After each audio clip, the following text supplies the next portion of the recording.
Boom. What's up, y'all? Welcome to the Kenny Parker Show.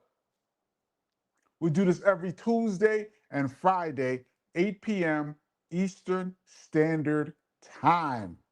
Big up to the ER crew, the early regulars in the building. Spook Realm 4Q, you are number one again, back into your regular spot this week. Rod Justice, what up? Get the PSAs out of the way. Rule number one is get the book. If you don't have the book, get the book. The link is in the description below. My brother's name is Kenny. Get the book. I'm not going to go into detail too much today. Check out the link in the description below. Rule number two, hit the like button if you get a chance. Helps the algorithm so we can get more like-minded people into the chat. Big up to Tracy, who reminds us all the time. Rule number three, big up to the ER crew. That's not rule number three. Big up to the Rewind crew. That's rule number three. Who's going to check this out later on? The Rewind crew is massive. And lastly, if you haven't got a shirt, get the shirts. That link is the shirt with that logo on it. Join the fam. The link is in the description below. Bebo Jones and what up? Wait a minute, let me make this a little bit bigger. So I can see. Rod Justice, what up? Abel Valdez, what up? Abdullah Muhammad, what up? Gregory Nettis, what up? Why is this not? Oh. Yo, Kenny, did you see the new hip-hop documentaries on YouTube about Premiere? No. Big Daddy Kane, Dancer, Scoop and Scrap Lover? No. And Long Island, Rock Henry, PMD, Public Enemy is good. I saw two of those advertised. I didn't get a chance to look at them, but I will eventually this week. Kenny Parker, the Symphony, Headbangers, Buddy, Scenario. Can you name some other great posse cuts? Well, those are the tops of the line. The first posse cut ever, I believe, group posse cuts meaning separate groups collabing on one record, I believe was Showdown, Grandmaster Flash and the Furious Five meets the Sugar Hill Gang. Can't leave out the BDP. Massive, spent 10 weeks at number one posse cut, Self-Destruction. Symphony was big. Headbangers was big, buddy. Headbangers was big, but that was really like a whole crew. That was people's crew. I mean, I guess it counts. Like the Juice Crew, the whole crew did a record, or Headbangers was the whole Def Squad did a record. Buddy, well, that was Native Tongue. So yeah, I guess so. Scenario. Who Shot You? I Shot You. The LL one, the remix with Keith Murray and Prodigy, and it was Keith Murray, Prodigy, Foxy, Fat Joe, LL, right? That was a big one. As was 4321. That was a big one. That beat was banging too. Well, both of those records were banging, but that was a banger. Flavor in Your Ear remix had a bunch of people on it. Yeah, those are a few off the top of my head, mostly in the 90s. I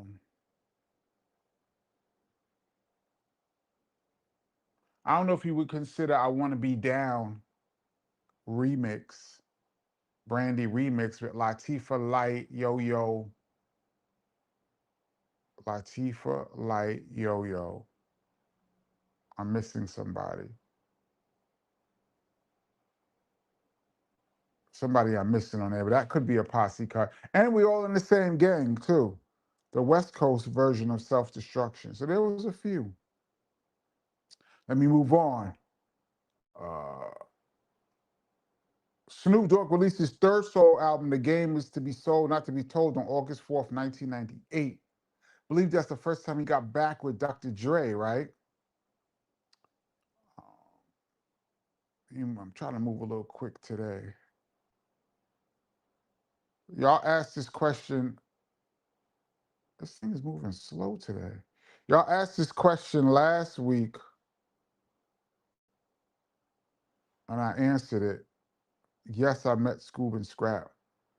Uh, David Alston, what up? Explicit Hip Hop, what up? Sydney Rhodes, what up? David Alston. Man, my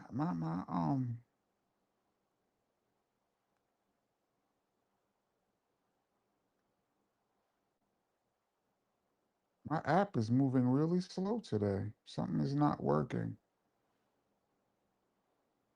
There you go. Kenny, is Cool G Rap in your top 10? No.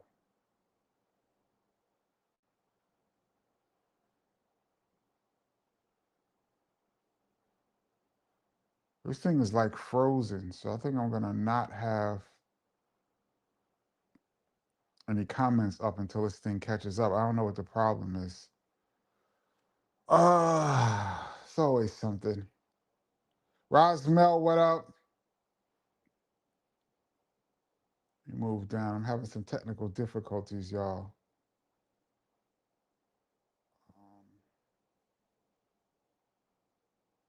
Sydney Rose, did I say Sydney Rose?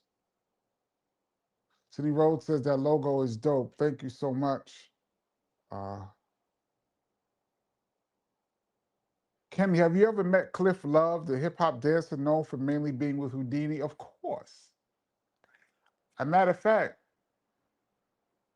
he was supposed to dance for Miss Melody, but something didn't work out when she was first doing her album. I remember being at Chris's house, me, KRS, Miss Melody, and Cliff Love came over to the house to have a meeting with Miss Melody and Chris. So, yes, shout out to Cliff Love. Haven't seen him in a long time. Latrice Washington, what up? What if Eminem was black? Would he get all the hype? And that's the question. We can go into that for like an hour. I think he would still be great. I don't think he would be as big as he was. I think he would be like Kendrick. I think an MC working with Dr. Dre would still be big with that talent.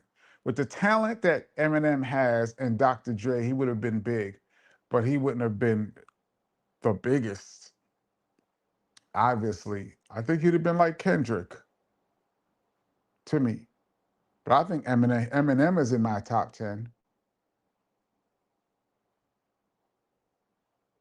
Humor, looks like this thing is working better now. There's no way you guys didn't at least try to make ICU a rapper. Dude's voice is crazy in a good way. Hey, that wasn't my call. Silk Child, what up? My man KP, what's good? Much love. You already know. Share, support the brother. Thank you. Bro, did you hear about Smokey Robinson? Another rape case, not for nothing. I always said he looked weird. I believe that's old, like 2 or 3 years, right? Unless something new happened. I think that's old. One of the greatest songwriters of all time and singers. His career as a singer lasted well into the 80s. He had some dope slow jams in the 80s. Of course, he did great music with Motown, but even into the 80s, he was dope. But I think that's old. I don't know. Dwight, what up? Beyond the Matrix, what's up? The Real Chef Daddy, what's good? Any Busy Bee stories? Busy Bee used to run with KRS for a good while in the early 2000s, all the way through the 2000s. So I used to see Busy Bee all the time. Last time I saw Busy Bee was at the 50th anniversary of Hip Hop Block Party that KRS threw in the Bronx. He was there. Shout out to Busy Bee. Never really chilled with him, but he was always around when I would go to events that Chris was at, he would be there. Dan Marasuti, peace and love from Scarborough, Canada.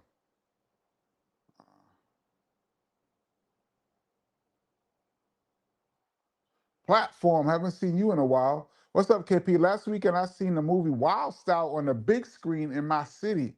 Was an independent movie theater, and it was a cult classic night. That's dope. They played it the 2025 4K remastered version. That is dope. I would have loved to have been there to see that. The Bobby W2, what up? Danelle Ladon Freeman, what up? A lot of regulars here today. Samuel Gervais, what up? Rod Justice, what up? If you don't have a job, get a job, then get the shirt. I like that.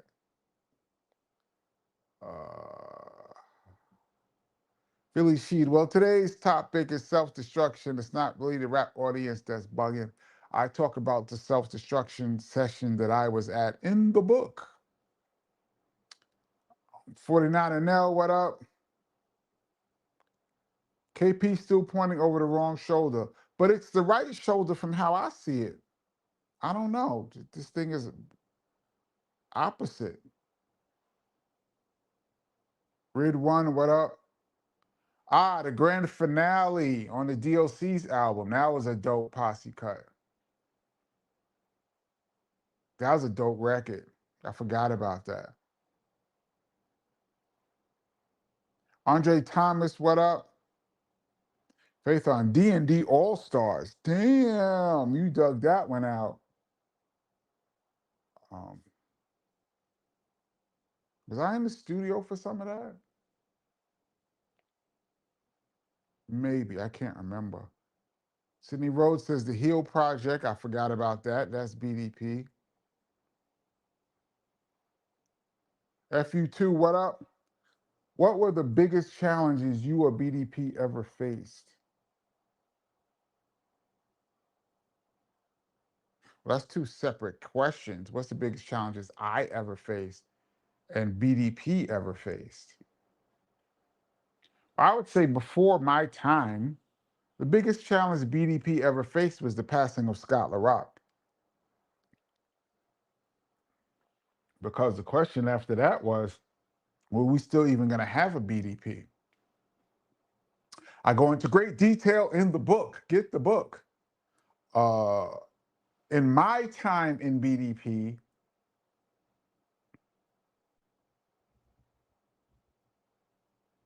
the biggest challenges were from 92, the year of 92 into 93, we had about 15 beefs, at least, ranging from just subliminal war words to straight up potential violence. Violent, not potential violence, violence. That to me was the biggest challenge, is beefs with other groups. And I would say, and I've said this all the time, in my time in BDP, I could count over 20 beefs easily. And I think KRS-One probably instigated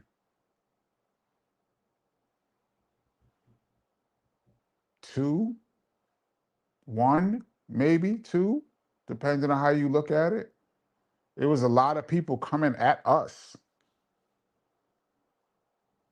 So that's, I think, my answer to that. I forgot Don't Cuss. I like Don't Cuss. Shout out to Pete Rock on the beat. Band from TV was dope. And I think Jay-Z had a record with the Locks on his album, right? Where he's rapping over the Shaft beat. Forgot the name of it, but Remember, I got to big up. Remember Martin Luther King's birthday? There was a rap. I think Whitney Houston was in it. Fat Boys, Curtis Blow, Run DMC, King Holiday. Y'all remember that? You want to dig? King Holiday. Let's go. Any Fat Boy stories?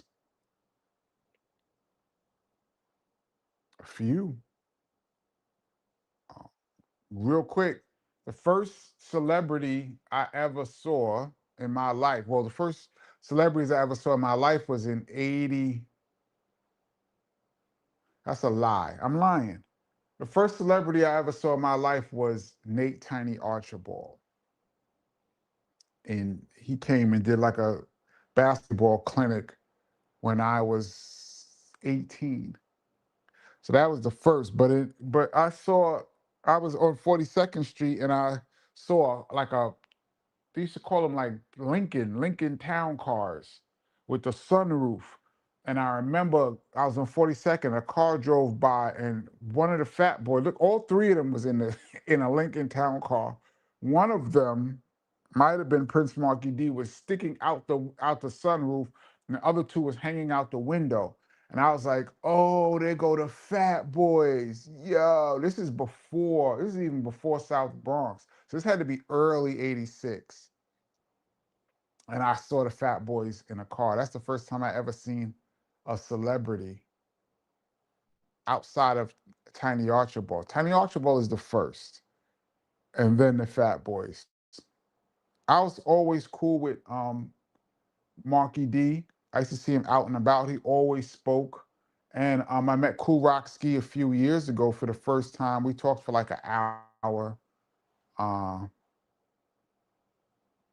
I'm amazed sometimes that I get to talk to these people. The Fat Boys, people don't really understand just how big they were after Crush Groove. Um, they were three monstrous groups in hip hop in that second wave. First wave being Flash and Curtis Blow, Sugar Hill, Treacherous Three, Funky Four. It was that wave. And then the next wave was Run DMC, Houdini, the Fat Boys, LL. That second wave. They were gigantic stars. They sold big records, going platinum.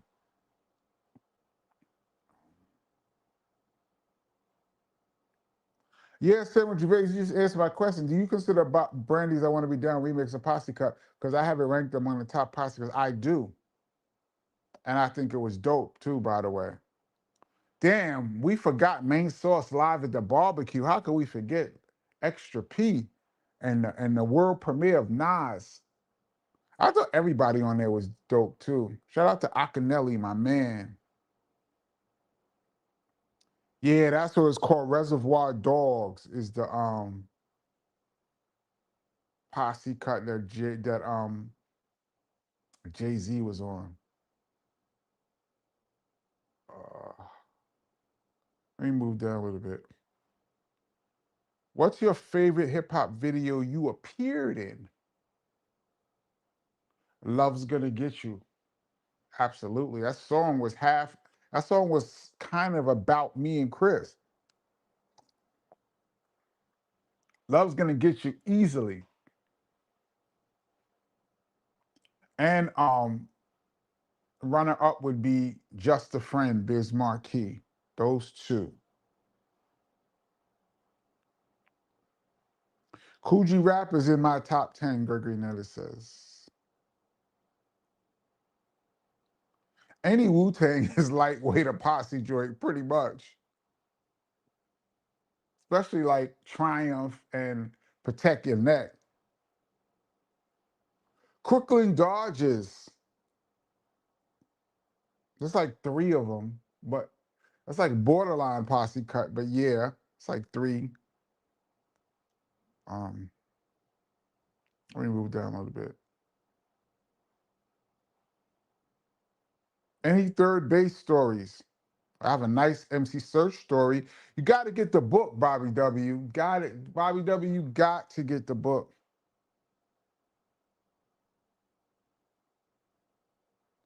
Patrick White, KP got my t-shirt yesterday while still waiting on the other one. Real heavyweight material, huge logo. Thank you. I appreciate you getting a shirt, Patrick White. Appreciate it, appreciate it, appreciate it. Thank you. I really appreciate that. I didn't know RCA relaunched Jive Records early this year. I didn't know that either. Do record companies even still count?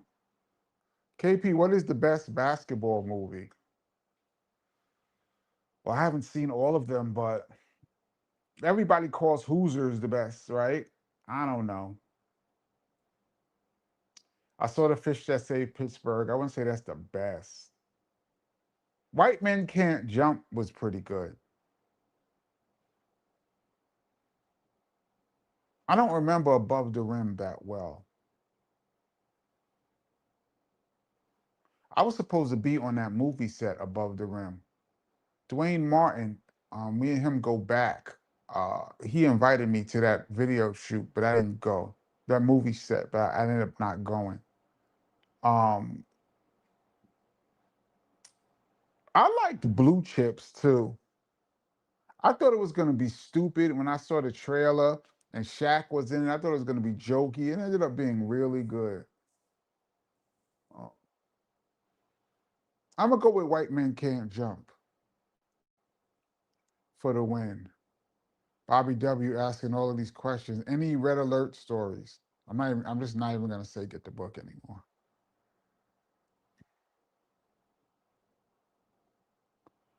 No one would be talking about Eminem if he wasn't black. He'd be another spitter. He would not have the fan base he has now. He respected for not being a culture vulture by the heads. Well, you could say a lot of things wouldn't be a lot of things if a lot of things didn't happen. Respectfully, she at the end of the day, Eminem is here and he's white, and exactly what happened was supposed to happen. There's a lot of things that wouldn't happen if. Um, I think with Dr. Dre producing you with his track record, the thing with Dr. Dre is it's hard for him to put somebody out. But when he sits down and decides to put a artist out, they're going to be successful in his track record. So I wouldn't say you would not have heard of him. No, when we're talking about, he would be just another spitter. I think he would have had big songs. I just don't think he would have been Diamond and all that. He has a huge audience. But that's a lot of uh, speculation. What if he wasn't white? What if somebody else was white? What if somebody was Asian? How big would they be overseas? Like, there's a lot of what ifs that I could think of bunches of them. Cutie Pie, what's up? Uh, let's see. Rod Justice says, "Oh yeah, I saw Spider-Man. Not bad. Only one small surprise." Yeah, I think first of all, big up to the numbers that Spider-Man actually did.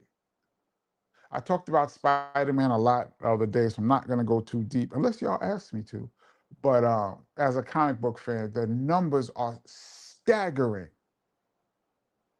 The biggest opening weekend of all time. In this day and age, where movie theaters were supposed to, the theaters are dying, and they said it was superhero fatigue, and this dude still came out and did the biggest ever. And I just saw the biggest Monday of all time was yesterday. So this is no, this is like there's no stopping this movie. It's not even a question of will it hit 2 billion. It's just a matter of when. It's crazy. If y'all force me to go into Spider-Man, you know I will, but I'm gonna try to chill because we talked about it a lot. Um,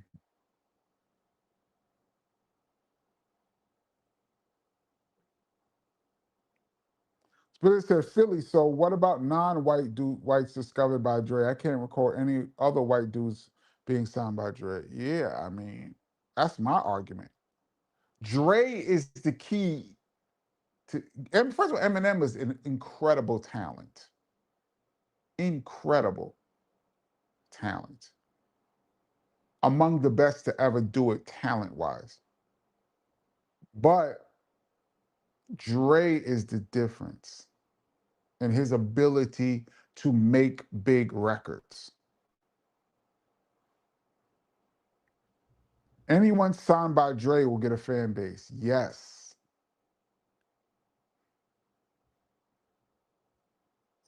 Let me jump down a little bit. How far? I'm falling behind. Oh shit, David Austin, you dug up a good one. Uptown's Kicking It was a possession cut. Different rap groups. David Austin, that's a good dig right there. Shout out to like Finesse and Sequence and Uptown's Kicking It. Wow, David Austin. It's a big one. Patrick Wise says, black serial killers popped up on my YouTube feed last night. This dude, Sam Little, was off the hook. Yes. Also, a guy named Graham from Philly. Samuel Little is in the triple figures, right? Crazy. Riding Dirty Face, what up? Same song, Posse Rap. Humpty with Tupac. I don't know that. I don't know if that way I would count that.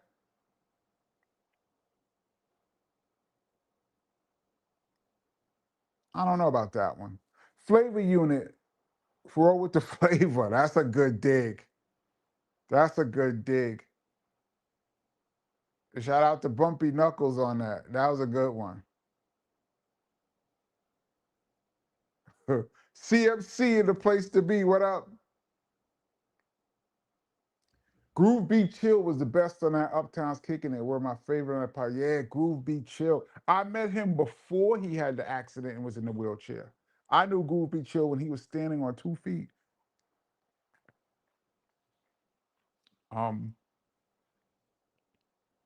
Wow. Wow. Groove Be Chill. Robot Scott said in heavy rotation last week, Black Rock and Ron's Don't Stop the World album. I missed that one back in the 80s. Did that have This How I'm Living? That's How I'm Living. Is that on there? Red used to play Black Rock and Rob a lot. Prince financed the King Holiday video. I did not know that. Is that true, Humor? Did not know that.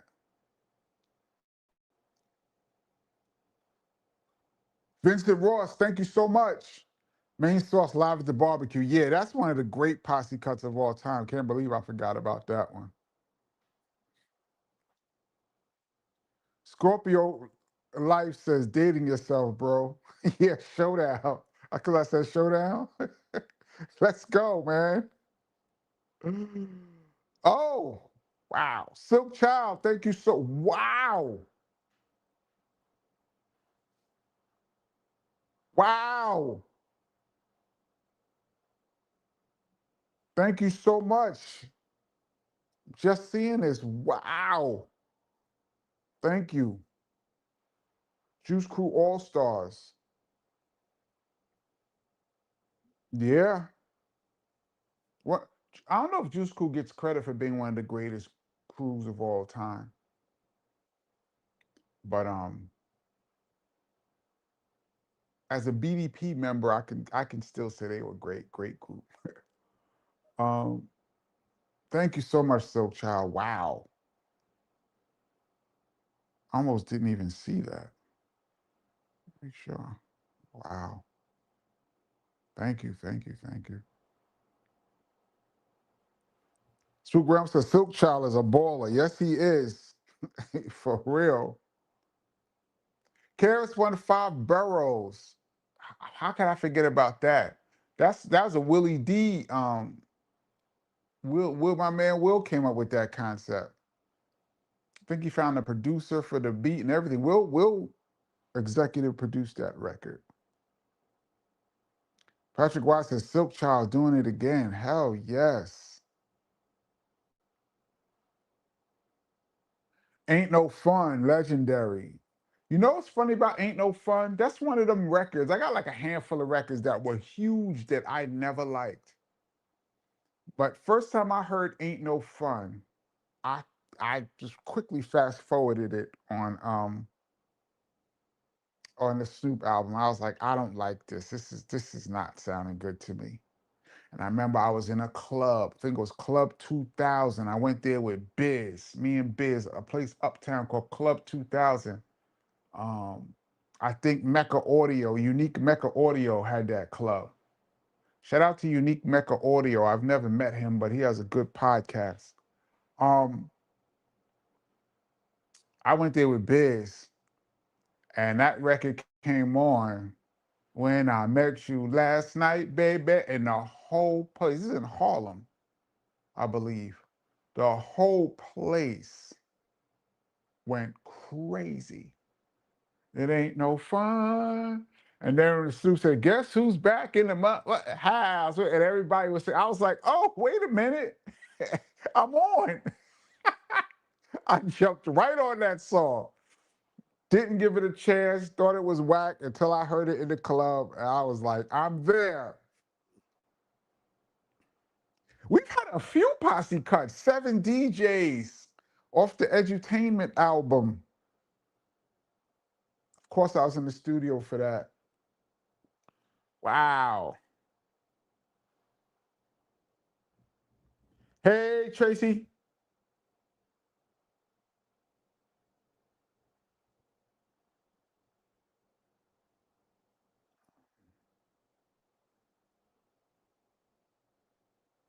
Let's see. Down across the yeah, I remember King Holiday with Curtis Blow, Stacey Lattisaw. Yo, I used to love Stacey Lattisaw. JT Taylor, Houdini, and Whitney Houston with her sensational voice. She could be the GOAT of women for sure. I think Aretha Franklin is the greatest female singer of all time, but you could put Whitney, you can argue Whitney too. I remember she looked beautiful in that video too. Man, I miss Whitney Houston so much. Omni Hassan, I used to bump that East Coast Killer, West Coast Killer. Yeah, that was a posse cut. MC Search, Back to the Grill Again. There's a lot of posse cuts. Damn, that was a big one. And Buddy, we mentioned Buddy, but yeah, that was a big one.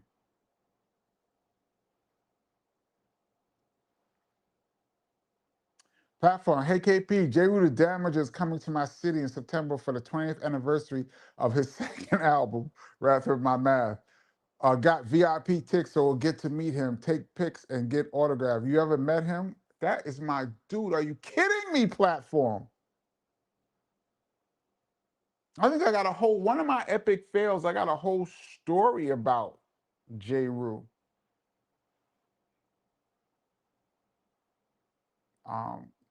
Maybe I'll tell it if you guys want to hear it, but I'm trying to move quick. That's my dog. That's my Labor Day, West Indian Day parade partner, J. Rue the Damager. When you see J. Rue, tell him Kenny Parker said what up, and you gotta get on the channel so we could talk.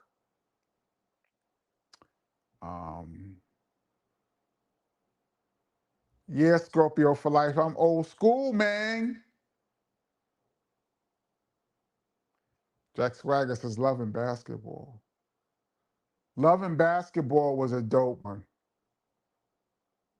Loving Basketball was a really good movie. I wouldn't put it over White Men Can't Jump, but it was dope.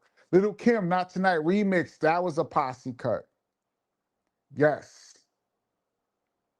The only person I know in that whole thing is Angie Martinez on that whole song.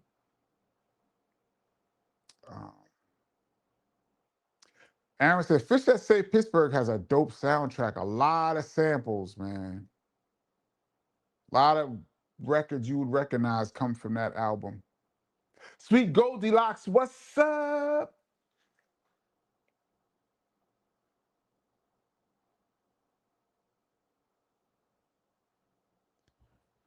Real Chef Daddy, what up? Dwayne Martin is sitcom royalty. I know, right? Yeah, Blue Chips was a good movie, way better than I expected. I'm gonna say 10 times better than I expected. KP is definitely not faking the funk, not at all. Let me move down a little bit. How far behind am I? Not too bad. Uh,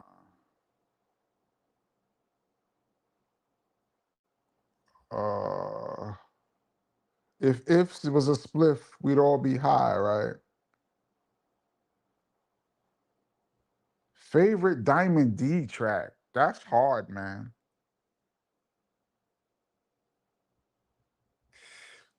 Punk's Jump Up to Get Beat Down was really fantastical.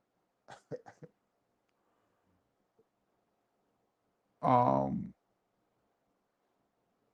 he's had a bunch. He did a remix for the Alcoholics. Welcome to the Next Level of Ron Flowing. That's probably my favorite track. A random remix. Welcome to the Next Level of the Alcoholics.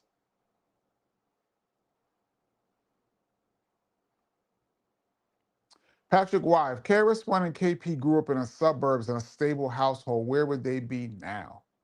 It's a great question. That's one of them what ifs. Looking back on it,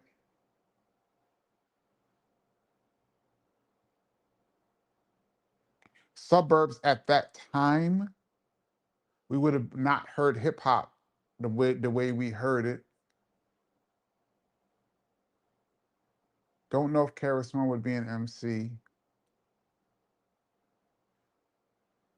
I would have had much better grades. I had good grades in high school, but I would have been a better student. That's a great question. I don't know the answer to that. Um,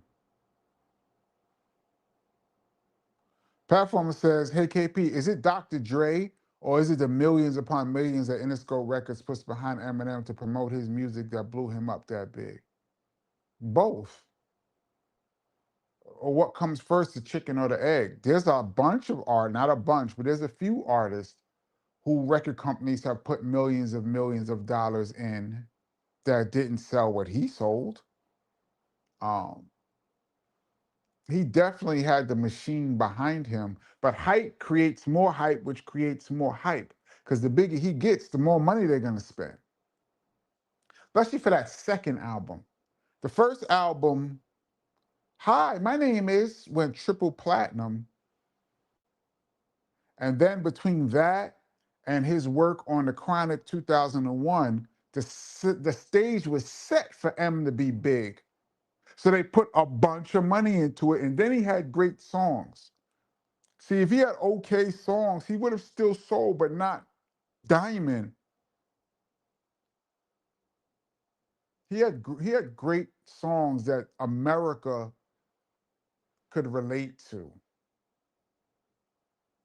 Stan, that's a great record. I don't care who you are. That's a great record. I am whatever I say I am. Lose Yourself. That time, I think the peak of Eminem was when he had the number one album and the number one song in the country at the same time. I think 8 Mile and Lose Yourself, that moment was peak Eminem. That was dope. I don't care if you're black, white, Asian. That was a dope time for him as an MC. But yeah, if record company gonna put money behind you, that's the difference between most people selling and not selling. They have a whole formula. Record companies have a whole formula of what they're gonna spend and what they think it's gonna be. They already know in advance where they think you're gonna land.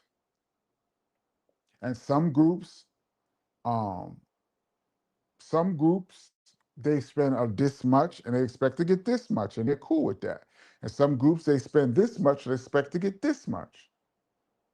But I think Eminem, if he was a flash in the pan, it would have gone quickly. Like he never would have got to 8 Mile. The first album would have been big, and then he would have fizzled.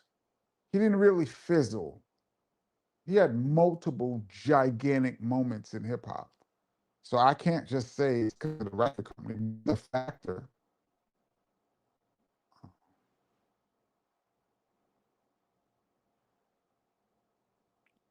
Philly Sheed said, "What did Sirius Jones say about Jin when he destroyed his aura of invincibility? 1 billion people in China, but you can't even go platinum over there." That's a good point. I don't know how much hip hop is pushed in China, but the amount of Asian people in America should have made them gold. That's what I'm saying. It's not just that. Bobby W, 1 billion made from Spider-Man. Spider-Man almost made 1 billion in a weekend, in a 3-day week. This is a real phenomenon we're seeing in real time, y'all. They thought nobody could catch Avengers Endgame. That was going to be the standard set. And the way after COVID, the way the movie theaters were set up, a lot of them closing, very slow sales, a lot of movies going straight to streaming, so much so that they already anticipate only having a movie in the movie theater for a couple of weeks and then straight to streaming. That almost seemed like unbreakable Avengers Endgame as the biggest movie of all time, or openings. It's second now to Avatar, which I think Avatar cheated. But for Spider-Man to do 1 billion in this day and age is astronomical. And it had the biggest Monday yesterday. Today's probably going to be the biggest Tuesday of all time. Yo, Tom Holland is in the top 4 biggest openings of all time. 2 Spider-Mans and 2 Avengers. And he's in 2 of the biggest movies, the 2 biggest movies of the year. He's in both of them. And he's married to Zendaya. His life is real nice right now. uh, Creed Jedi, what up? Robert Trowell, what up? Rod Justice, I bet Avengers Doomsday will beat Spider-Man numbers. I don't know, man. I don't know, man. We might have to come back to this, Rod Justice, in a few months, because I think Spider-Man is bigger than the MCU. The 3 most popular superheroes of all time is Spider-Man, Superman, and Batman. And even Superman and Batman, DC has messed up that and that their DCU so bad that it's shocking. But I don't know how excited I am for Avengers Doomsday. I don't know. I mean, I'm gonna go, but I really wanted to see this Spider-Man. Months ago, I said I wanted to see it. I don't know. We're gonna have to revisit this. You would think it would. But see, first of all, there's no build-up for Avengers Doomsday.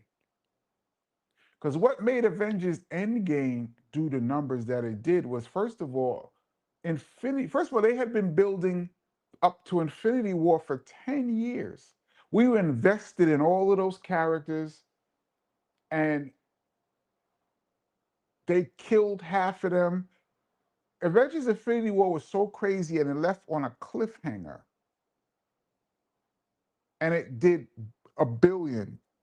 So now all of those people were waiting to see Endgame, and then it was a great movie, and it just flooded over.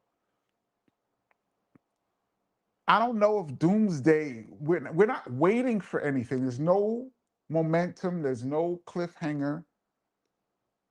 A lot of the characters that they have in Doomsday have failed already. Fantastic Four, the new Avengers, a Captain America, the Falcon version. So it's not like there's any anticipation. It could do it, but I don't think so. I'm gonna say no, but we're gonna have to revisit that. Rosmel says Spider-Man was gonna do well because it has no boycotts against it. White male protagonist, of course it's gonna do well. I don't know about that, man. Because then Superman and Batman should be just as big. Spider-Man is one of the most popular characters, so it's gonna do well. All Spider-Man movies do well. Even the wackest ones did really well. What we're seeing is some unprecedented success. That's the thing. It's not doing well. It's a phenomenon right now. I saw something that said AMC said this weekend they got the most individual people come through the turnstiles, come through I'm gonna call it turnstiles, come through the movie theater ever. Millions in the history of AMC. You're talking 50, 60 years of AMC. Because to say a movie is the biggest seller, that's skewed because of inflation.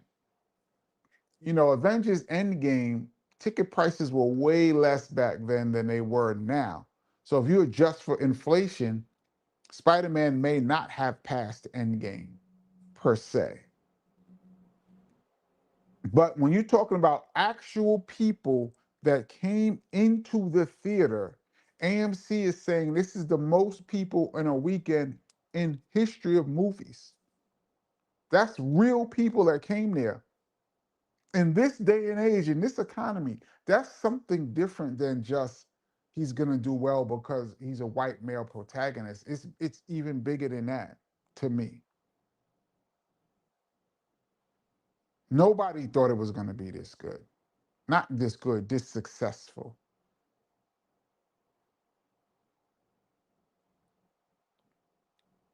Um, Happy belated birthday to DJ Spinderella and happy birthday to Yo Yo. I met Yo Yo once.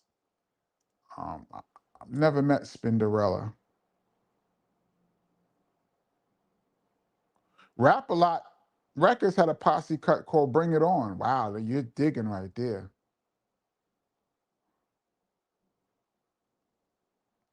Platform said, Hey KP, many artists Dr. Dre had. If you remember his Aftermath compilation that came out in 96, well, most of those artists under Dre did absolutely nothing. So Dre co-signed not always a success. Not always, but for the most part. Nothing is 100%. And that was a compilation album. But if you look at Dr. Dre's track listing of introducing artists, NWA, Snoop, DOC, Eminem, 50 and them. If he's about as close to success as you can possibly have for somebody introducing an artist in hip hop. Sure, he has some artists that didn't do well, and Kendrick too, and put Kendrick in there. But I don't know if there's an artist who Dr. Dre put out a whole project on that didn't do well. That Aftermath album was a compilation of a bunch of stuff going on. Even Michelle is platinum. Something in My Heart is one of the bangingest slow jams ever. How Dr. Dre produced Something in My Heart. That's crazy to me.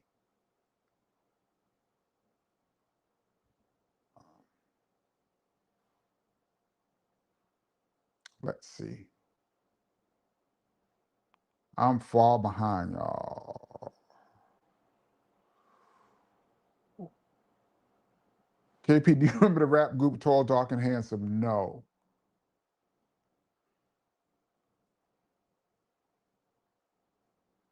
Uh, I'm going to jump down a little bit. I'm a little early to be scrolling down, but Silk Child almost had KP saying, Elizabeth, I'm coming to join you. Yes, he did. Um,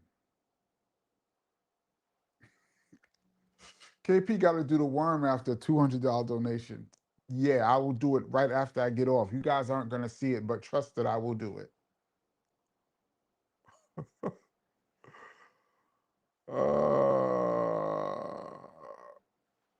Doggy Dog World is one of my favorite Snoop records ever. Hitman, who was signed to Aftermath, never released the album. A few people, Hitman was a producer too. A few people who signed to Dre, a lot of people who signed to Aftermath never released an album. But when he did, um, it was something. Ultra, what up? So KP, thoughts on Spider-Verse movies? I've never watched any of the Spider-Verse movies. I'm not really big into animation. The whole Above the Rim soundtrack was dope. Yep. Patrick Wise says the Kenny Parker show funded by Silk Child. It appears so. No, there's other people. Let me not say that because other people have given every donation is very much appreciated. So thank you to everybody. Oh, by the way, my first For the Win episode is coming out. I think I'm gonna drop it on Thursday. I already shot it. I just gotta edit it up. I think it's coming on Thursday. So that should be pretty good.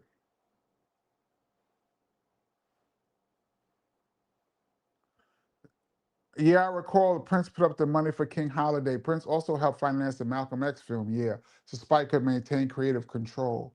Yeah, he got a few people to help him when the money ran out. Then he moved down.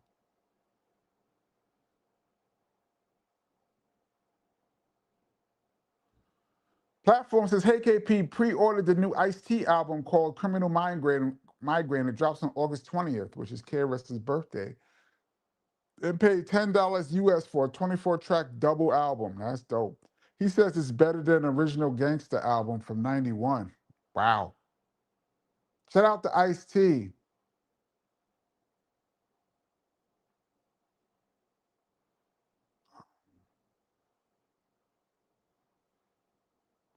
Rise and Shine, Kumo D, KRS-One. Yeah, and Chuck D. That was dope. Yep. We've been down with a lot of posse cuts. I didn't even remember. Rod Justice says, Kid, I knew the posse cut question would get a dope list going. Yeah, you are correct. There's a lot that I forgot. JT says, Silk Child is the KP showballer. Thank you, fam. Yeah, he is. Don't forget Reservoir Dogs, D Nizzy. No, I said that. Yo, Kenny, you remember Sir Mix-a-Lot, My Posse's on Broadway? Yes, I thought that rhyme style was dope. And on the corner, chilling with my man. I reckon that video used to be on the box all the time. Let me move. Let me try to move on. Has anyone mentioned Dwick yet? No. Is that a posse cut? Yeah, I guess so. I guess so.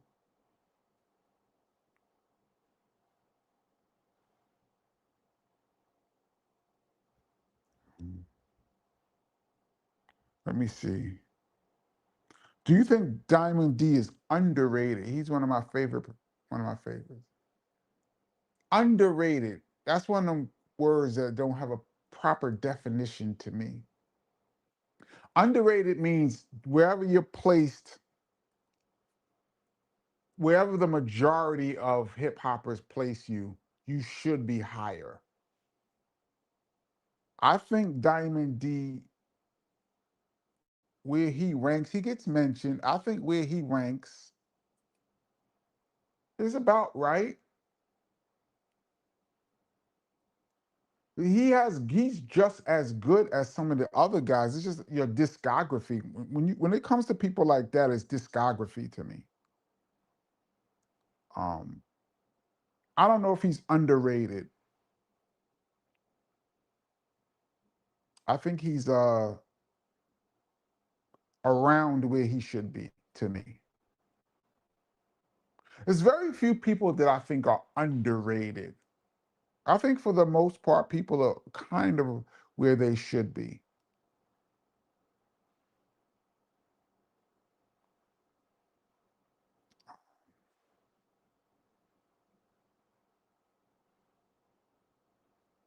Let's see.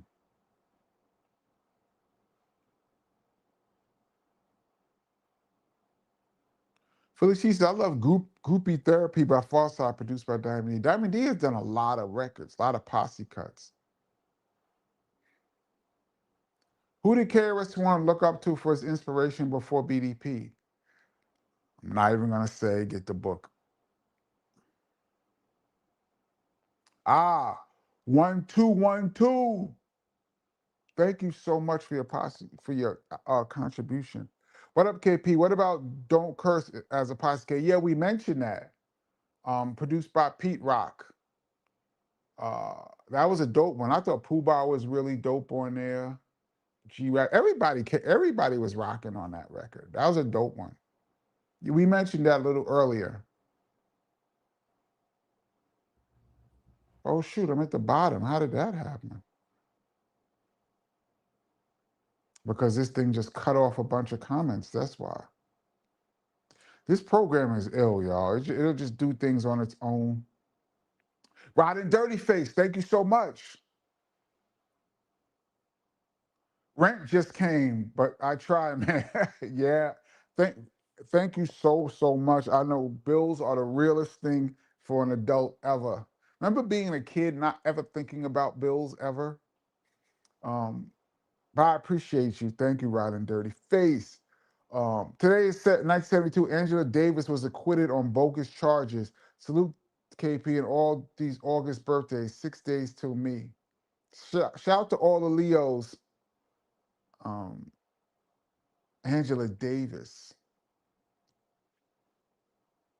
Yeah, the government tried to destroy all of anybody who was trying to be a black leader in those days. The government did everything in their power to destroy them. Um, that's why I have so much respect for people that stand up for everybody, because it's not easy. You can lose it all, including your life. KB Play, thank you so much.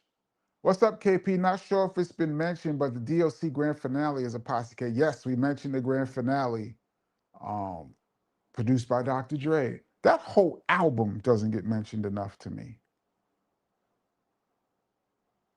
Um,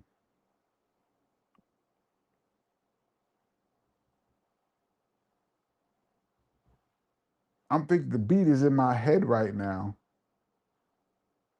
Dope record. Eye for an Eye with Mobb Deep, Raekwon Nas. Yeah, that was dope too. Good one. Good one. Do you think the Lost Boys are overlooked?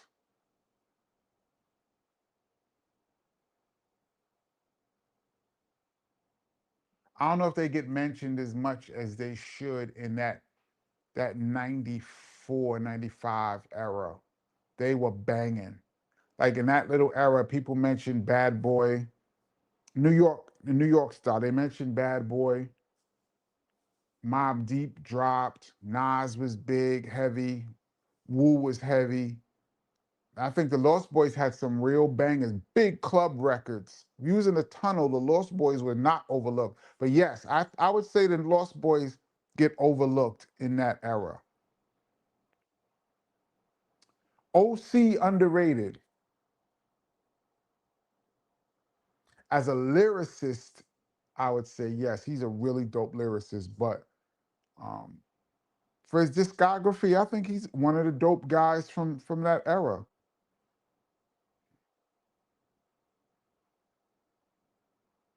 Omni Hassan says, random. I was just rocking the jam by Shabba Ranks and KRS. Shit had tears in my eyes. I'm an uncredited producer on that song, so thank you so much, Omni Hassan. I missed some comments because this thing jumped. So if you left a comment in like the past 20 minutes, please leave another one. Oh, I missed some super chats too. All right, let me go back. CMC in the place to be. What up? Thank you. Wasn't Scarface head of Def Jam South? Yes, and he signs Ludacris. And do you have any idea what happened to that division of Def Jam? No, I do not. I don't really know much about Def Jam, but I do remember that Scarface signed Ludacris. Face Mob is one of my favorite MCs of all time. He's in my top 10 favorites, but as an MC, I have him in the probably in like the 15 range. I think he's a top 15 MC, something like that, for me.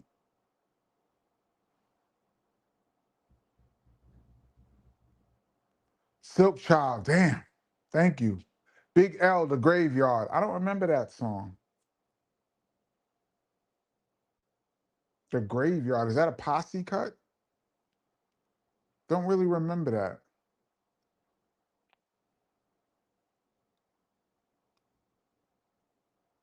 And then this thing jumps. Oh, here we go. Let me go back a little bit.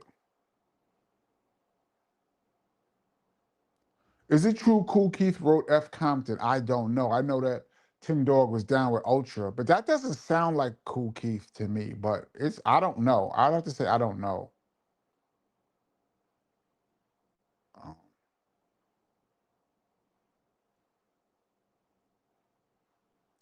Tim Dog dissing Michelle A was so funny. Yes, it was. I just jumped back a little bit. Benny Dog Kenny, Silence of the Lambs trivia. What was Buffalo Bill's dog's name? Oh, man. Precious. Don't play with me, Benny Doyle. Precious? Yeah, it was Precious, I believe. Play with me, man. That's my movie. KP, have we done any recent mixtapes? No. I haven't done a mixtape in years and years.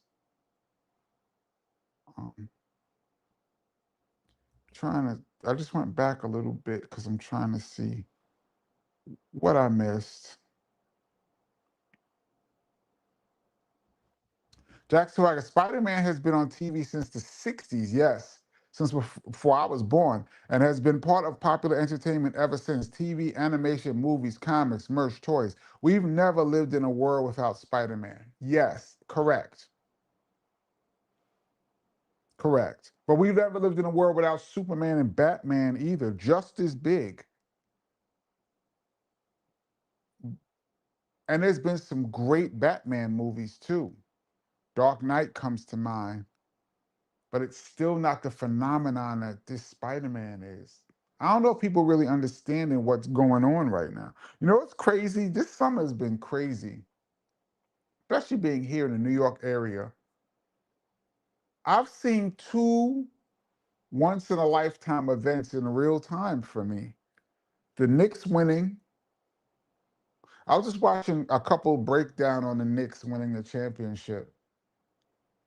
That game 4, when they came back down 27 points in the third quarter, was the biggest comeback in the history of the NBA playoffs, finals. Was so improbable, y'all. I remember shout out to everybody who was on the channel. We did a whole live. We watched the Knicks playoff games. The Knicks winning the championship for the first time in 53 years, the way they did it was improbable and a once in a lifetime event that I lived through in real time. And now I'm living through a superhero movie a movie in general being the biggest opening ever, and I'm living through it in real time. Crazy. Um, Now you throw in Jay-Z at Yankee Stadium, it's wild here in New York. Um, I saw something funny though. You talk about uh, inflation though. They said if you really count inflation, they said Gone with the Wind, the great Oscar-winning movie. Think was the black woman in there the first black woman to ever win an Oscar, who played the maid, I believe. Um, that movie was 25 cents. When did Gone with the Wind come out? 1939? 1940, something like that. That woman, no, that movie was the 25 cents. They said by those standards, 25 cents, that would be a $10 billion movie by today's standards. What it did at that time relative to now. 10 billion. Avengers Endgame and all that is in the 2 billion range. That's like the biggest ever. Avatar Endgame, like 2 billion. That would be 10 billion. But it's a different time when movies were new, relatively new. Not everybody even had a television. Most people didn't have a television. Matter of fact, in 1939, was TV even on? Did anybody have a television? Um, I think everything was radio and movies. So it was like two mediums. So a big movie in 1939, everybody in America saw it.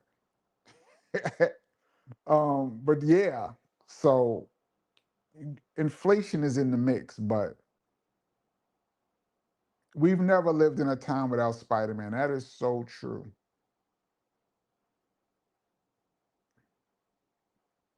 Ami Hassan, thank you. Saturdays by De La Soul, that's a posse cut. Actually had C. Brown from Leaders, Russell Simmons. I didn't know Russell was in there. Tribe and Vinia Mojica on it. Dope posse cut. I would love to talk to Vinia Mojica as a native tongue fan.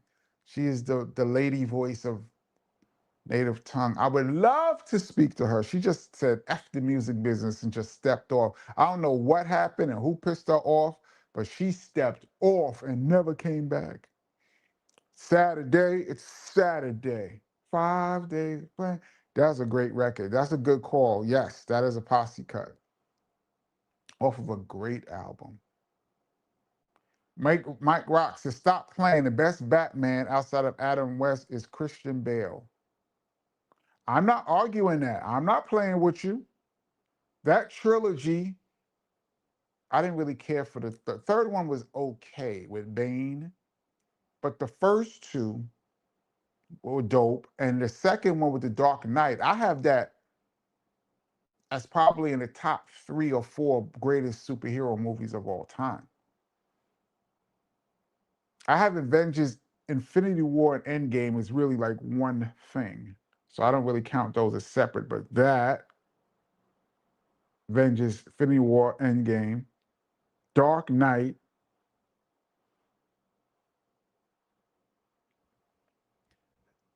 and probably Spider-Man 2 or the Avengers first one to me is the greatest thing that I think I saw. But yeah, I'm definitely. You know what else too? I'm sick of. But now you mentioned Christian Bale. I'm sick of actors getting sick of playing parts. I'm tired of actors going, I want to do something else. I want to stretch out my acting chops. I want to try something different. Bro, when you sign up, and that's one of the things Marvel are very selective about, is when you sign up to be a Marvel character, you have to agree for like 10 years because you can't just decide I quit. It throws off the whole franchise. And I think like Christian Bale was just like, I'm done. And Batman hasn't really been the same since. If Tom Holland He's gonna have to be Spider-Man until the wheels fall off, Tom Holland. I'm sorry to break it to you. At this point,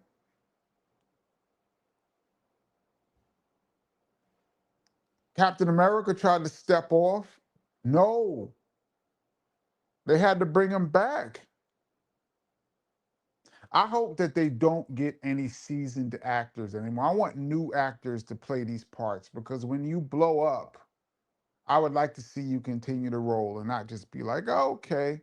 I think I want to do Broadway now. So enough with enough with doing this gigantic Marvel movie that everyone loves me in.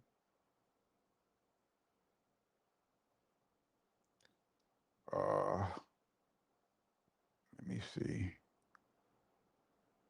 I'm not that far by. Yeah, I'm a little bit. Let me jump down a little bit. I went back and looked at some stuff, and now I had to move up. A lot of people have mentioned Heavy D don't curse. Yeah, we mentioned that. Um,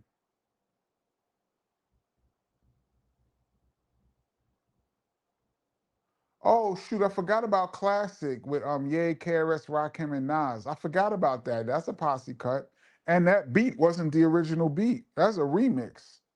The one that Preem did is the remix. I think. Who was the guy who did the original? The white guy from Def Jam. Oh my goodness, Rick Rubin did the original beat, and they remixed it. Philly Cheat. I think Diamond D is underrated on the strength. He's overlooked as a rapper as well as a producer. But Stunt Blunts and Hip Hop is a classic album. You know what the problem with Stunt Blunts and Hip Hop is? It came out at a time with other great albums. That's a great album, but there was other stuff. They came out when around the time of like Large Professor, Main Source, and Tribe, and Naughty, and all these other things, and it kind of got overshadowed at that time. Dope, but like Sally Got a One Track Mind, that was a dope record. Best Kept Secret, those were dope songs, but there were other albums, The Chronic and all that, that came out that kind of overshadowed to me. I think if they had bigger songs on there, that album might have been seen differently. La Fleur La Fla, Eshkoshka, Helter Skelter, OGC. Yes, posse cut. Dope. Who's your top 5 rappers from the South? Face Mob is number 1. Um, I like Luda.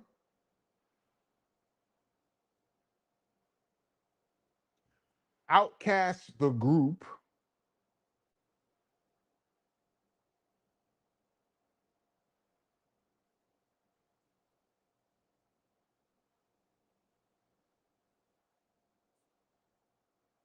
Wow.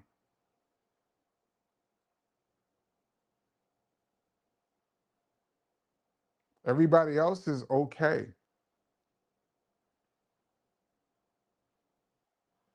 I don't even have 5. Well, that's 4. So I'm gonna go Face Mob, Luda, Outcast. That's 4.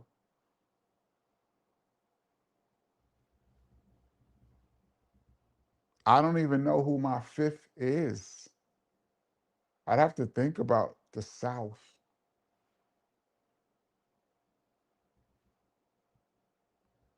That's tough. Is New Orleans considered the South?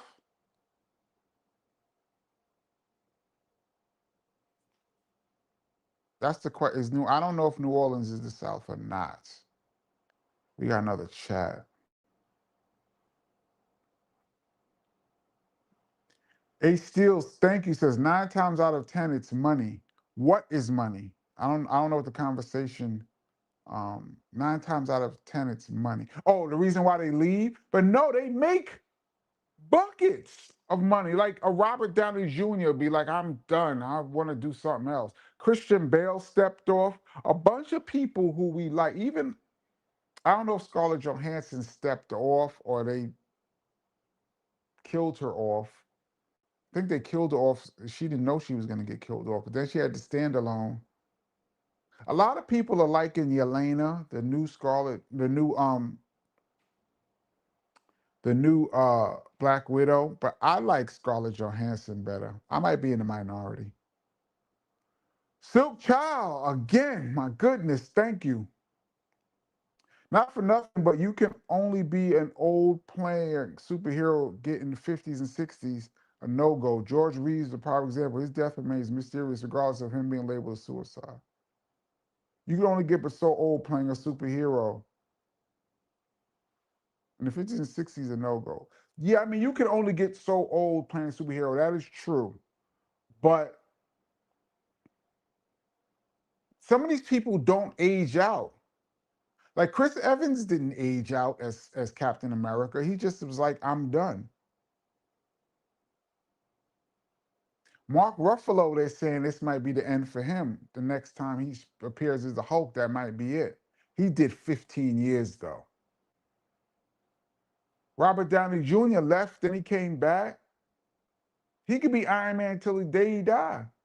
Now, Spider-Man is a little different. Tom Holland at some point is going to probably be a little too old. But I think we're years away from that.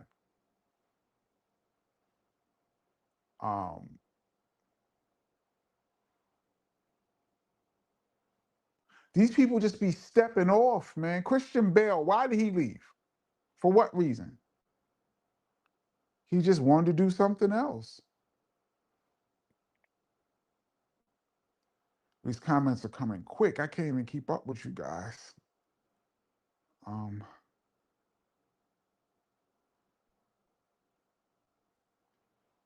me jump down a little bit.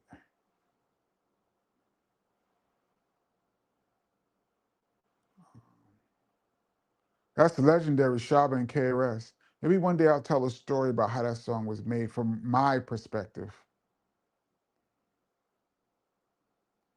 Face Mob, wasn't that a group? No, I always say Face Mob when I mean Scarface. Is Face Mob a group? Yeah, I guess so, because he's always yelling Face Mob. I mean Scarface.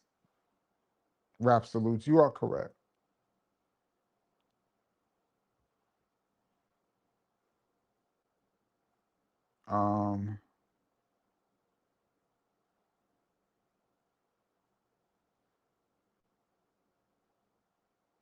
Let me see. Donna McCall, yo, Ken, do you remember Mentai Roadside by Mellow Man Ace? Yes, I do. I remember the video being on a lot. 24 Hours to Live by the Locks. I think that was on Mace's album. That's a posse cut. That's a track. That's a sample from The Fish That Saved Pittsburgh, too.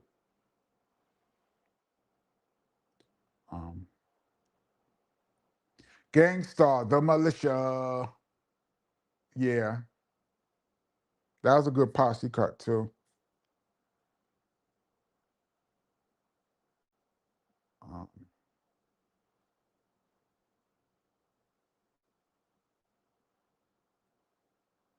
me jump down a little bit. Eminem, Bitch Please. Yeah, that was a posse cut, too. Some of these are like the crew. Like the Aftermath crew. They're posse cuts, but they're like the crew. When somebody from left field jumps on a record with somebody else, um that's when it gets real interesting to me. When you didn't expect it. It was down 29, Kenny. Yeah, the Knicks, but it was 27, I believe, in the third quarter. It could be 29 in the third quarter. It must have been an NBA wedding reception. Did you see Brunson trolling, staring down Donovan Mitchell? Yes, that was a Donovan Mitchell's wedding. That was a few days ago, right? Brunson was ice grilling him.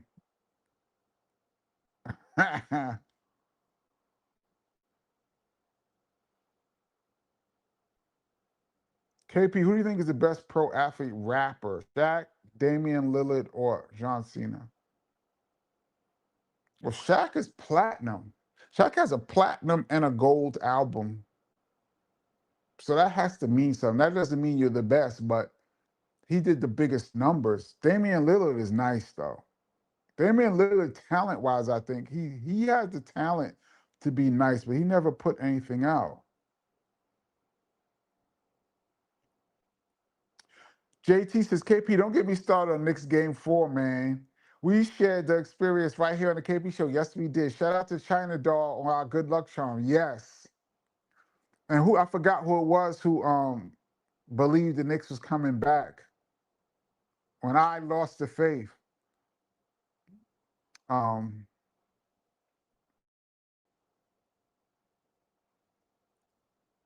that was you got to go back and see it to believe how many the San Antonio, how many mistakes they made in that game. How many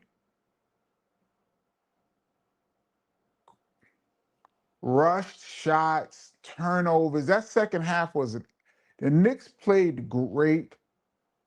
The Knicks got a bunch of threes that rolled in. The Knicks played great, and San Antonio played terrible. And even still, it was like miracle things had to happen. I can't believe I saw that in real time. I cannot believe that. I'm glad I didn't miss that game.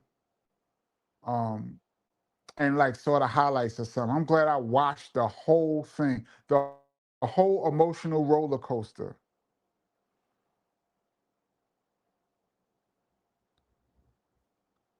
Let's see.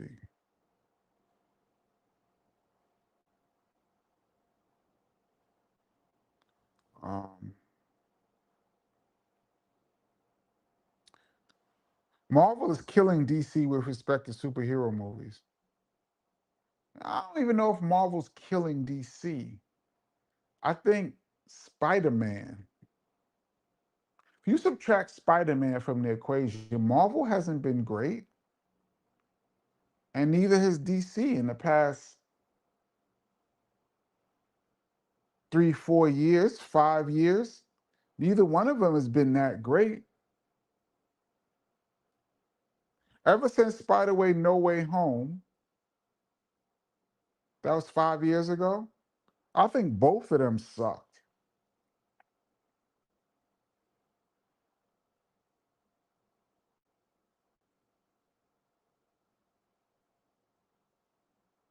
Um, how do I fall behind so fast?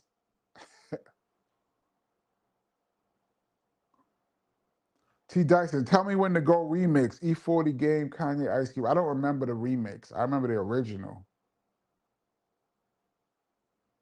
If Fat Joe pushed Diamond D like he pushed Khaled, he would have been known more. Yeah, Fat Joe kind of jumped off of the whole DITC um, crew association when he got with Pun. He just became a different person. I can hear that. Let me scroll down.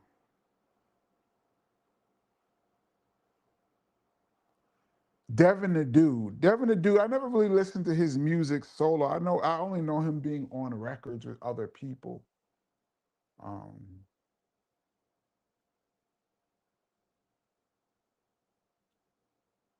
I'm not familiar with Devin the Dude.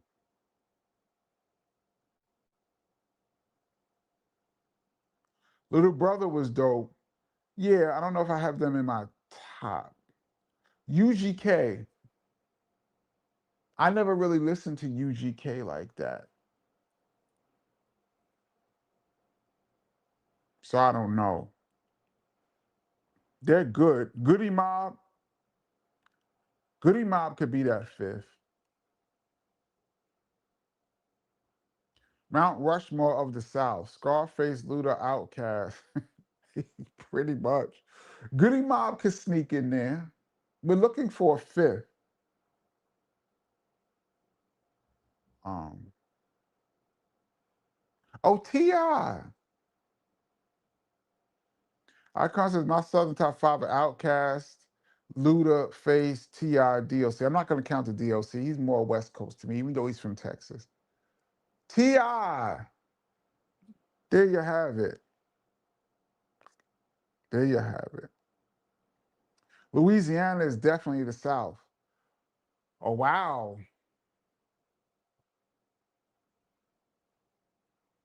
Lil Wayne has to be in there then.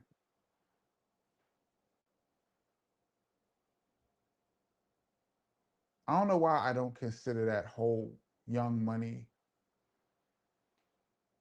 Cash Money as being the South. Then I would have Lil Wayne in there. T.I. should be in there too, though. T. Jackson says, Kenny, come on, player. You know Louisiana is the South. See, I'm going to be New York biased here. Y'all don't jump on my throat, but y'all can, but don't. To us, everybody is the South. Once you pass, New Jersey is borderline South. Once you pass exit 7A Great Adventure, it's all the woods to us. So I don't know if Louisiana, I know Mississippi, I know the places where slavery was heavy is the South, but these other places, Louisiana, it's all the woods to me. That's my New York bias. I know y'all gonna kill me, and I'm gonna take it. Um, but if Louisiana is the South, then you gotta put Wayne in there. From the South, Scarface, Andre 3000. I don't separate Andre 3000 from Big Boy. Fonte, David Banner, CeeLo. CeeLo. See, I'm not that familiar, but I like you guys' list. Y'all ask me what's my list. Um, Ludacris is a superstar, though. He is. And he got bars when he wants to spit dope stuff. I think Ludacris has a many bars. I think for bars, I think he's underrated.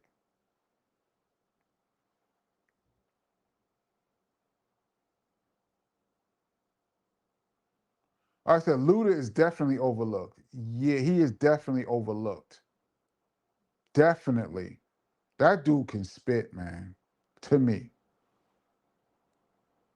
You heard of Boogie Monsters? Yes, they were signed to Pendulum EMI when Heather B was signed to Pendulum EMI. Been in meetings with them and everything. Um,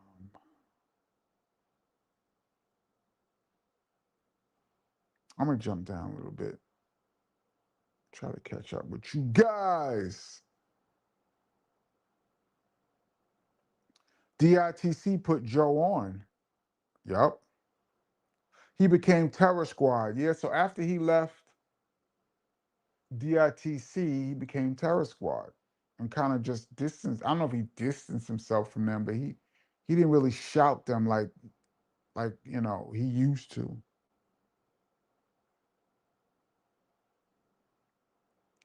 Luda had lyrics and anthems. Yes. Usually I hate anything you hear in a club. Wow. Wow, explicit. But Luda and DMX made it cool. Yeah, they had big songs and club songs. DITC Day One is fire. Yep.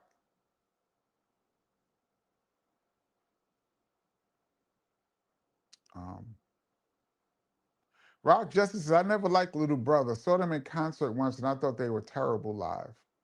To me, 90% of rap is terrible live. Mystical. Mystical was dope.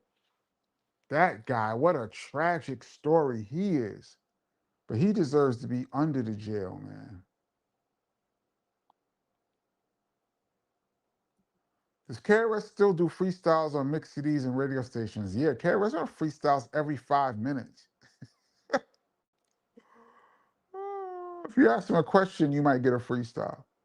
Little Wayne is the South, KP. Yeah, I'm counting Wayne, man. I can't leave Wayne out of it. Louisiana is deep South. It's all deep South. Explicit says, you got South and Mid South. Word.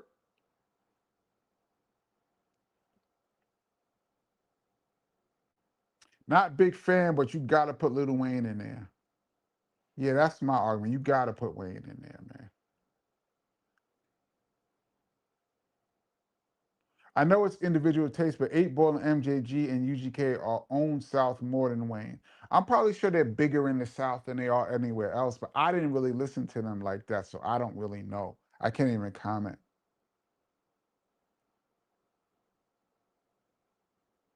Uh, Rod Justice, Kenny Parker, you sound like Baltimore talking about how they not in the South. What? South of the Mason-Dixon line is South, period. Yeah. Baltimore says they're not. Maryland is not South? Come on, Baltimore. To us, Philly is South. I'm just digging a deeper hole.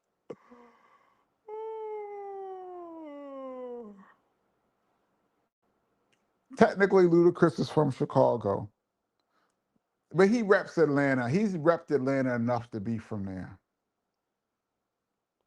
KP, any Most Def stories? Shout out to Mighty Most. That's the homie. Good guy, man. Every time I've seen him, it's always been love. Um, I haven't seen him in a long time. Last time I saw Most Def was at Rock the Bells. I think that was in 2009. And I remember everybody was doing individual albums. I think KRS was doing Criminal Minded. Like every artist was doing a specific album. And Most Def and Talib was doing their album, their first album. And afterwards, I saw Most Def, and he was like, "When is KRS going on?" I was like, "Chris and them already went on." And he was like, "What? They had KRS on in the daytime? You can't do Duck Down in the daytime?" And we fell out laughing. Most Def, he cracked me up with that one. The way he said it, you know that voice he got. You can't do Duck Down in the daytime. That's the last time I saw him. I would love to see him again. Just a good vibe, good energy. He came to a club I was DJing at before, chilled with me at the DJ booth for a while. Good guy, man. Oh, we're in OT, y'all. Anything after 9:30 is considered OT if you're new to the channel. We do this every Tuesday and Friday, 8 p.m. Eastern Standard Time. This is the Kenny Parker Show. Big up to the Rewind crew who's going to check this out later on. Get the shirt with the logo. Yeah, usually I scroll all the way down to the bottom. Um, but I'm close to the bottom now, so let's see. Mike Rock says, "See, this is when these New Yorkers talk crazy. Anything north of Yonkers is Canada."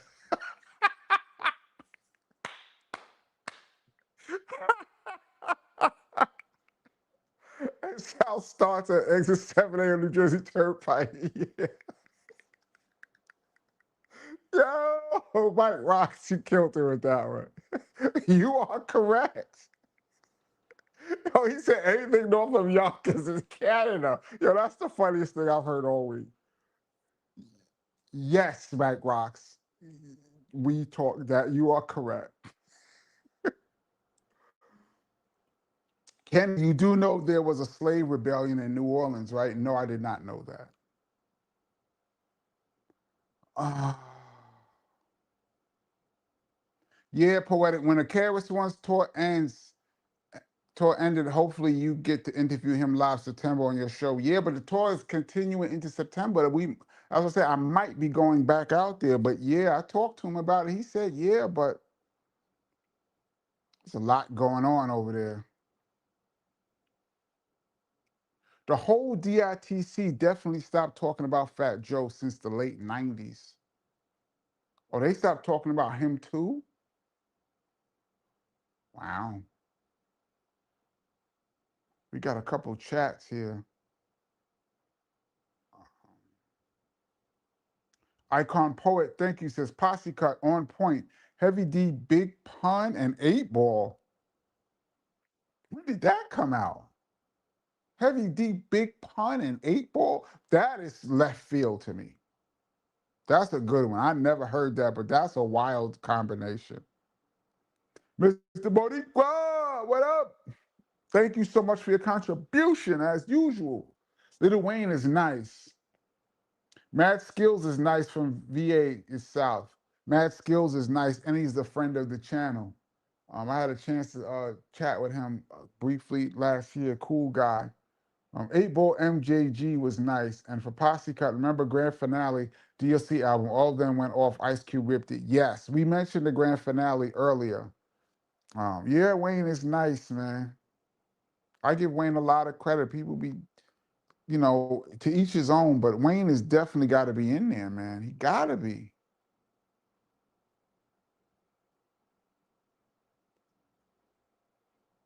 Rap Salute says, Grid One, Virginia is the South. Absolutely. Technically, the South starts with Delaware and D.C.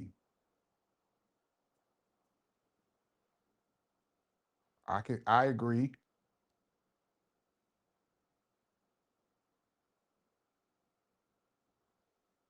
Uh,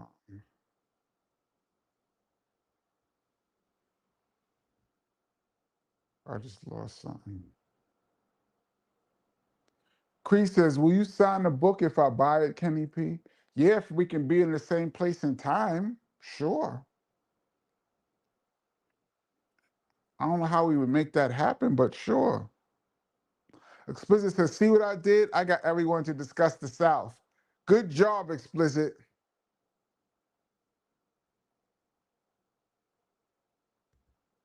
Uh, Spook Rose says, I learned all that when I moved down south for 10 years. People in Virginia used to tell me that all the hillbillies in the world lived in West Virginia.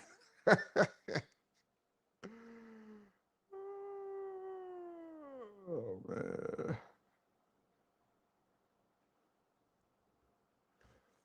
KP, I'm gonna keep bugging you about that Alpha Fame. There's a classic original version floating around. I remember there was an original version. I never had it. I don't think I had it. I think I have an Out for Fame on a like a cassette of that album before it dropped, but I don't know if it's the original or what. I don't know what it was. Uh,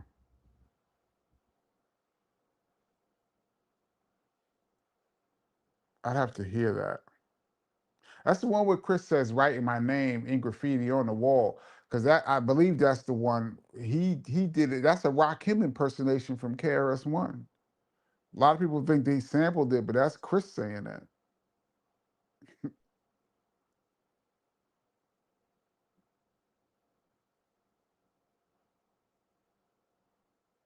Um, I'm at the bottom.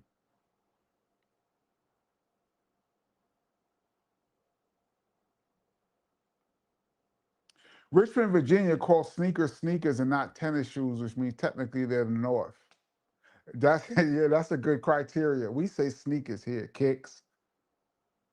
Because when I first heard people say tennis when I went to school, I'm like, tennis? You mean like Stan Smith Adidas?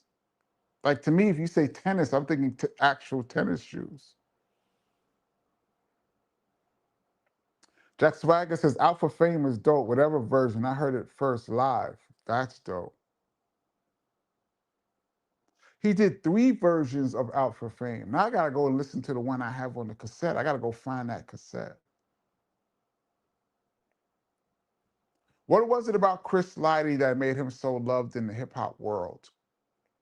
Well, first of all, he was down with Red Alert. The Violators was a crew that rolled with Red Alert, and they were practically his security. And they used to fight in the Latin quarters all the time. Get the book. I go into great detail about Chris Lighty.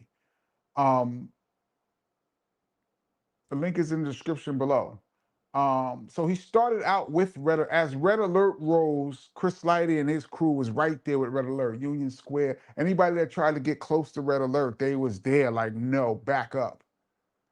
Then Chris Lighty started rolling with the Jungle Brothers. He was almost practically a Jungle Brother and was doing management. Red Alert started doing management. And Chris Lighty, the Jungle Brothers, I think Mike G is his nephew, Red Alert's nephew. So Chris Lighty started rolling with the Jungle Brothers and was doing management with them. And at some point, he started managing a few people for Red Alert. So I guess he became Violator Management. Then he hooked up with Leor and Def Jam and started working with Def Jam, signing groups and doing A&R work, and became an executive. Then he branched off and started Violator Management, which had at one point had a bunch of groups under him. 50, Fat Joe, Q-Tip, a bunch of groups. And one of the last times I saw Chris Lighty and I was talking to him and I said, you really need to do some kind of lecture or something to the kids talking about how you can go from fighting in the clubs and being a thug to putting on a suit and being a businessman and doing multi-million-dollar deals. I believe he's the one that set up the vitamin water deal for 50 cents, which really made him rich. And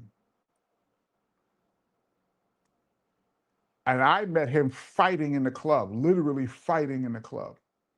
So he knew everybody. He managed a bunch of people. He managed Brand Nubians. I remember that. He managed Tribe. I remember that. He was everywhere. He was a solid dude.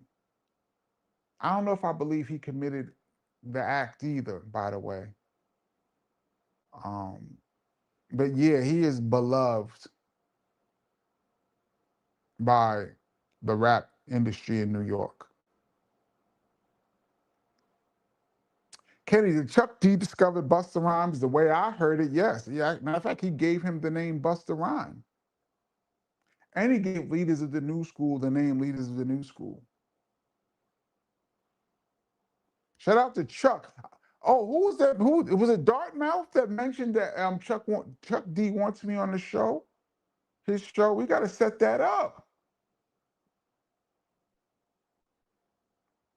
Who was the first rapper or group did you like outside of New Jersey, New York, Philly? Whoa.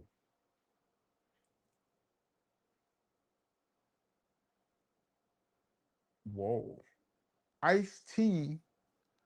Ice-T had a record that Red Alert used to play right around the time, like little after when The Bridge Is Over was out. So it had to be 87. Red Alert used to play a record by Ice-T. I can't remember the name of it, but it had the same horns as South Bronx. I used to like that. And then I think Ice-T was the first rapper I ever heard of outside of the New York, New Jersey area. And then I heard 88, My Posse's on Broadway was probably the first record I really loved. Sir Mix-a-Lot.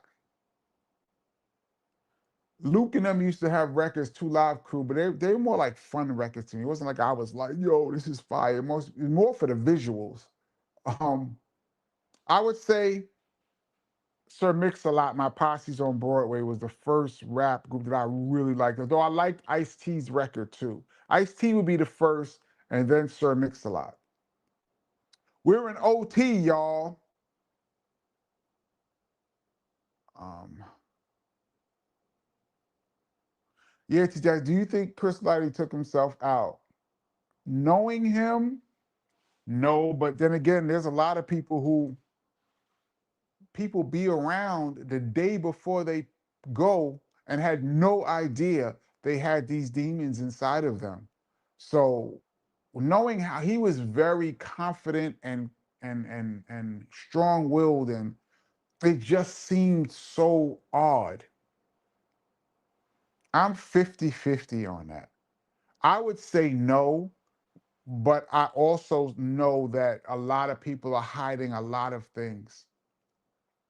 And if there's anybody out here that can hear my voice that's watching this, if you having any of those feelings of depression and feel like you want to go, please get help, because we don't want you to go here at the Kenny Parker Show. We want everyone to live as long as they can. And if you're feeling these feelings, they are not natural and you really need help immediately. And you may be hiding it from the world, but if you feel this way, please, please, right now, cut this off and call a hotline and get help. But no, I find it hard to believe.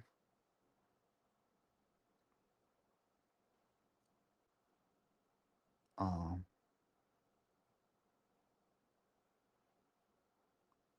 let's see. Rosmel said colors. First time I heard colors, I was like, what is he talking about? Colors. What does that mean? I was so confused. Then I went to LA and then I saw for myself.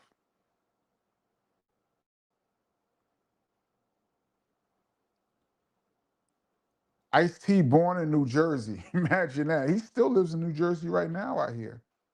Haven't seen him in a long time. Yeah, Ice-T had visuals too. Shout out Darlene. Nice woman, though.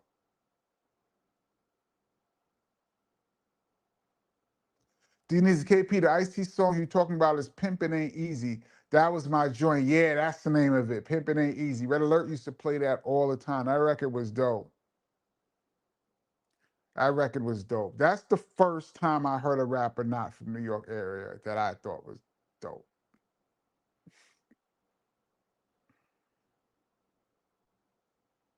Yeah, Humor says the Ice-T song is Pimpin' Ain't Easy. Somebody's got to do it. That was my Ice-T impersonation. Chuck D would be an amazing guest for this show. I asked him last year, like 2 years ago. Um, JT says, preach, KP. Yeah, man. Chino Excel offed himself. Yeah.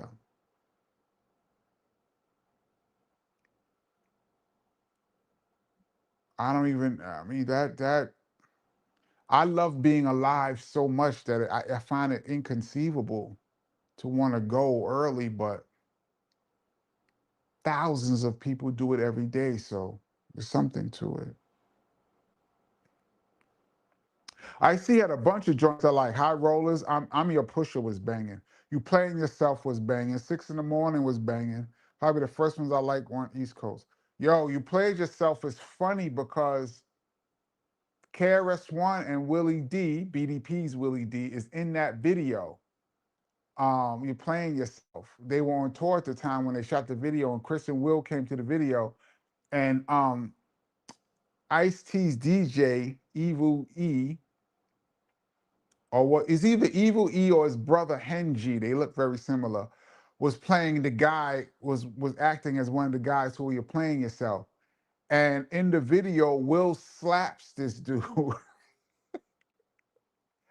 And of course, Will being Will, took it a little too far and slapped. I don't know if it's Evil E or Hen G. I gotta watch the video again, but I remember Will was telling me he slapped him, and they had to do it like 4 times. And dude got mad, like, yo, what you doing? Like, he really didn't like it. Will was slapping him for real.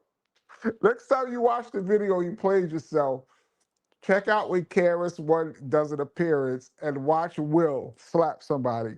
Dude, that dude was a real character, yo. I wish you guys could have gotten to know him. He was hilarious. Wild dude, man. Jack Swag is 100% KP. Get help. Yeah, man. I mean, I could talk about that more in depth, but I'm going to leave that alone. But please. KP, who are all those pictures of men on your wall? Keisha here. I don't recognize that name. Men on my wall. They always say I'm pointing in the wrong direction, so I'm just not going to point. But one of them, to my right, I'm looking at the top is the great Jimmy Spicer, a.k.a. Super Rhymes. I met him at a party thrown for him, and I walked up to him and asked him to take that picture. For those that have my book, understands the importance of Super Rhymes was to my family.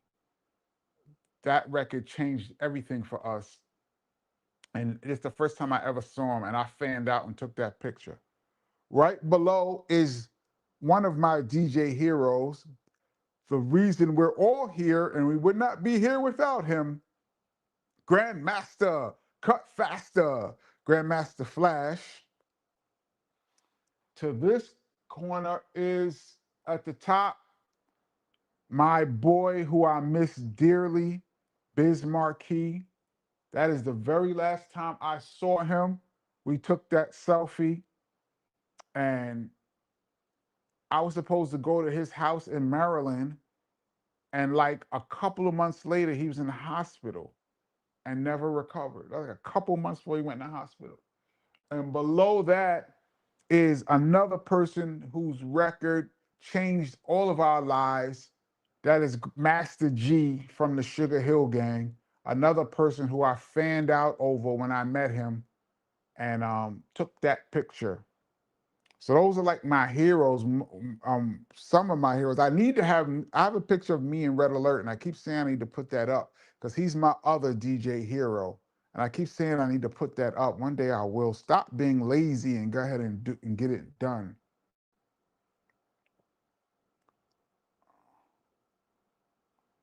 Keisha says, you got pictures of men on your wall. Yes, I do. Great men. Um, oh, Chemistry Russell. Wow. Thank you so much. Um, KP, salute to you for making that Chris Lighty message applicable to anyone who might be struggling. We just had a mental health training today at work. Dope. Um, yeah, let me reiterate it one more time. Anyone out there that's hearing my voice, depression is a serious, serious thing. And if you are feeling in any way that you do not want to be here anymore, please, please, please seek help. It's serious. If you feel this way, you should understand that is not a natural feeling. It's the same as if you feel sick to your stomach and you know you need to do something because you're feeling physically sick. That is mentally equal. You're feeling not well and you should get help immediately. Um, I love saying this. I say this at the end of every show. God willing, I will see you all in the next show. No, we're not promised the next second, y'all. And I'm so happy to be here with you guys. And I'm so happy when I see the regulars, when we do our roll call, to see all the people who's normally in the channel, in the chat, that's still here, because we could easily be out of here at any point. So yeah, the Chris Lighty message is applicable, and thank you, Chemistry Russell. What I need to do is get a real hotline number to put up, just in case. From time to time, I should just make that announcement, but I'm sure it's not hard to find a hotline number. Please just talk to anyone. Thank you, Chemistry Russell. Riding Dirty Faces out. See you Friday. Be well, be safe. Yes, you too. Benny Doyle says, "Great Man on the Wall" was a great answer. Yeah, thank you. Yeah, man. People that we wouldn't even be here without. Just like I said, KP, Bismarcky is where the logo is. Now, for me, my logo is next to Super Rhymes, from what I see. So I guess I'm seeing things in reverse. Got it. Okay. Got it. I think I got another chat in here. No, I think that's the last one I saw. So I'm gonna jump off at 10 o'clock today, y'all. I'm not gonna do a double OT, but we are in overtime. We got a few more minutes. Um,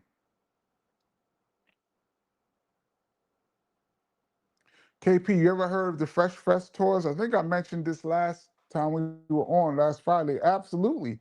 I was too young to go, but absolutely not too young to go, but not financially young and not financially able to go. Mark Love says, "Woo, made it. What up? I'm late, KP, but I made it." Yes, you did. You got like 4 minutes. Um,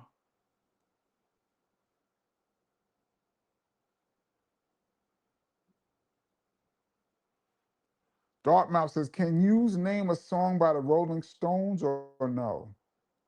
"I Miss You" is the song from the Rolling Stones that used to play on the radio when I was young. That was a banger. Uh,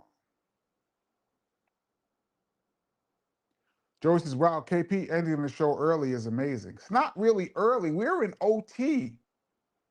Um, Joey Joe, we're in OT right now. Last week I went after 10 o'clock, so we're trying to keep it to like 2 hours. Grace says, "Silk need to be on the wall. He's MVP." Word. Silk needs to be a logo. I need to get a logo of just Silk and put it there. Oh, man, that's funny. Oh, Jack Swagger. 988 is the 3-digit nationwide phone number to connect directly to the 988 Suicide and Crisis Lifeline in the US. Did not know that. 988 is the 3-digit nationwide phone number to connect directly to the 988 Suicide and Crisis Hotline. I don't want to say that word on here. Thank you, Jack Swagger. 988.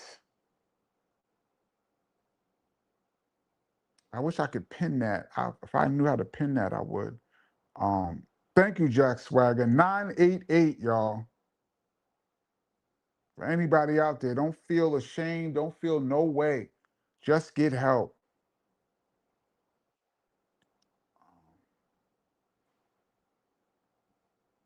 Got like 2 minutes. 2 minutes.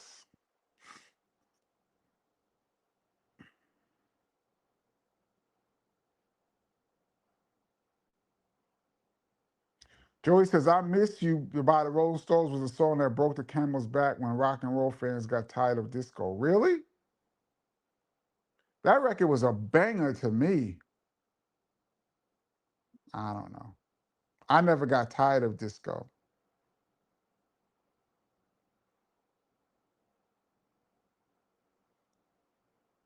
Um,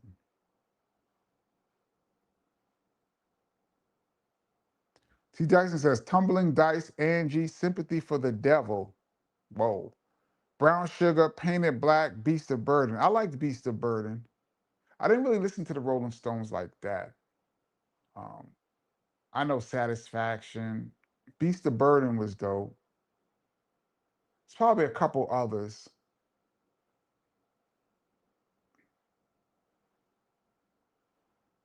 In my journey, the Rolling Stone wasn't that prevalent in my journey. Patrick McLean says, "KP, you have a gift, my friend." Thank you so much, Patrick McLean. We got 1 minute, y'all. I'm jumping off.